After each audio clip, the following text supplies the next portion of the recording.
Have you ever thought about how powerful words can be? Especially the words we hear from our parents growing up. They can build us up, make us feel invincible, or they can leave scars that we carry long into adulthood. Today, we are diving deep into a really important topic: 7 toxic things parents sometimes say to their children, and the profound, often hidden, psychological effects these phrases can have. This isn't about blaming parents, because most are doing their best with what they know. It's about raising awareness, fostering healthier communication, and healing. So whether you're a parent, a child of a parent, or just someone interested in psychology, stick around. Let's unpack this together. First up, a classic and incredibly damaging phrase: "Why can't you be more like your brother, or your sister, or the neighbor's kid, or anyone else for that matter?" On the surface, a parent might think this is a way to motivate their child, to give them a role model to aspire to. But the reality is far from it. When a child hears this, they don't hear "I want you to succeed." They hear "you are not good enough as you are." It's a direct comparison that tells them they are falling short. This constant measuring stick creates a deep-seated feeling of inadequacy. It makes a child believe that their worth is conditional, based on how they stack up against others. It can fuel intense sibling rivalry, turning what should be a supportive relationship into a competitive battlefield. Instead of siblings being allies, they become rivals for parental approval. This can lead to resentment, jealousy, and conflicts that last a lifetime. Ultimately, this phrase chips away at a child's self-esteem, making them question their own unique talents and value. They start to believe that who they are is fundamentally flawed, setting them on a lifelong quest for external validation that they may never feel they achieve. Next, let us talk about a phrase that seems small but has a huge impact: "You are too sensitive." How many of us have heard this one? A child might be crying because they fell, or upset because a friend was mean, and this is the response they get. The intention might be to toughen them up, to prepare them for a harsh world. But what it actually does is invalidate their feelings. It teaches a child that their emotional responses are wrong, excessive, or inappropriate. When kids hear this repeatedly, they learn to suppress their emotions. They start to believe that showing sadness, fear, or even excitement is a sign of weakness. This can lead to emotional detachment, where they disconnect from their own feelings as a defense mechanism. In the long run, this can manifest as anxiety, depression, or an inability to form deep, meaningful connections with others because they've never learned how to process or express their inner world in a healthy way. They learn to wear a mask, pretending everything is fine, while internally, they're struggling. It tells them their feelings don't matter, and by extension, that they don't matter. Now for a heavy one: "I sacrificed everything for you." This is a classic guilt-inducing statement. A parent might say this out of frustration or a genuine feeling of having given up their own dreams for their children. They might see it as a way of reminding their child to be grateful. However, the message received by the child is not one of gratitude, but of immense burden. It positions the child as a debt that can never be repaid. Imagine carrying that weight on your shoulders. "My existence cost my parent their happiness." This creates a powerful feeling of indebtedness that can manipulate a child's behavior for years.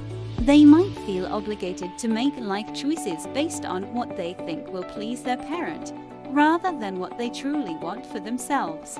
This can stifle their independence, making it difficult to set boundaries or pursue their own path without feeling overwhelming guilt.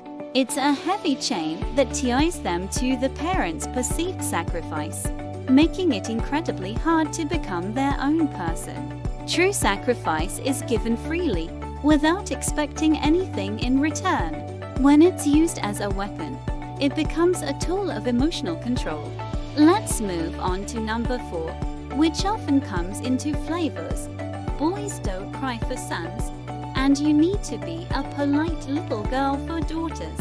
These phrases are all about enforcing rigid, harmful gender stereotypes.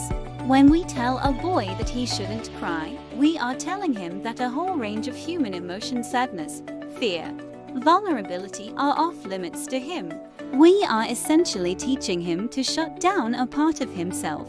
This can lead to what's known as normative male alexithymia, an inability to identify and express emotions. This doesn't mean they don't feel them. It means they have no healthy outlet, which can lead to aggression, substance abuse, or bottling things up until they explode. On the flip side, telling a girl she must always be polite or ladylike teaches her that her primary role is to be pleasing to others. It discourages her from being assertive, expressing anger, or setting boundaries, for fear of being seen as impolite or unladylike. This can make her more vulnerable to being taken advantage of later in life, as she has been conditioned to prioritize others' comfort over her own needs and safety. These stereotypes limit the full emotional and personal development of all children, boxing them into roles that don't allow them to be their authentic selves. Phrase number 5 is a masterclass in emotional manipulation. If you loved me, you would do this. This one is particularly insidious because it links a child's actions directly to their love for their parent. It's not a request, it's an ultimatum. It teaches children that love is not unconditional, but transactional. It's something you have to earn by behaving in a certain way or by complying with demands. A child's natural, pure love for their parent is used as leverage. This creates a deeply unhealthy relationship dynamic. The child learns to people please, to put their own needs and feelings aside in order to prove their love. They may become terrified of disagreeing with their parent, fearing it will mean a withdrawal of love and affection. This sets a dangerous precedent for future relationships. As adults, they may find themselves in partnerships where they tolerate poor treatment or continually sacrifice their own well-being because they've been taught that this is what love looks like. They learn that love is about control and compliance, not mutual respect and acceptance. Next, we have a phrase that's all about dismissal. You're being so dramatic. A child comes to a parent with a problem. Maybe they are upset about a conflict at school or worried about something they saw on TV, and their feelings are immediately shot down as an overreaction. Similar to "you're too sensitive," this phrase tells a child that their perspective is invalid. It minimizes their concerns and makes them feel unheard and foolish for even bringing it up. When this happens over and over, what's the logical outcome? The child stops sharing. They learn that their problems are not taken seriously at home, so they start to hide them. This is incredibly dangerous. It means they may not come to their parents when they're being bullied, when they're struggling with their mental health, or when they're facing a serious issue. They feel they have to handle everything alone, which can lead to isolation and worsening problems. It erodes the foundation of trust and open communication that is so critical between a parent and child. It teaches them to suffer in silence. And finally, the 7th toxic phrase, often used as a justification for harsh or controlling behavior. I'm only doing this for your own good. This phrase is especially confusing for a child. It can be used to justify anything from overly strict punishments to violating the child's privacy to making decisions that go against the child's own feelings and well-being. While parents often do have their child's best interests at heart, when this phrase is used to shut down discussion or justify an action that feels wrong to the child, it becomes toxic. It teaches the child to distrust their own instincts. Their gut is telling them this doesn't feel right, but the authority figure in their life is telling them it's good for you. This creates a deep sense of confusion about what healthy boundaries look like. It can erode the trust a child has in their parent because the parent's actions feel hurtful, not helpful. Over time, it conditions the child to accept mistreatment from others, as long as it's framed as being for their own good. It blurs the line between care and control. So, we've gone through 7 phrases that can cause real, lasting harm. Why can't you be more like?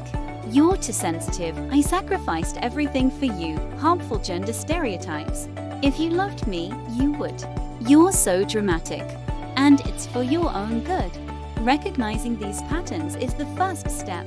The goal here is not to assign blame, but to inspire change. Words have the power to shape a child's inner world. By choosing our words consciously, with empathy and respect, we can build children up, validate their feelings, and foster a sense of security and self-worth. If any of this resonated with you, whether as a parent who wants to do better or as an adult who is healing from these words, know that it's never too late to change the conversation. There are incredible resources available on positive parenting and conscious communication. If you're struggling with the effects of these phrases, please consider reaching out to a mental health professional. Therapy can provide a safe space to unpack these experiences and heal.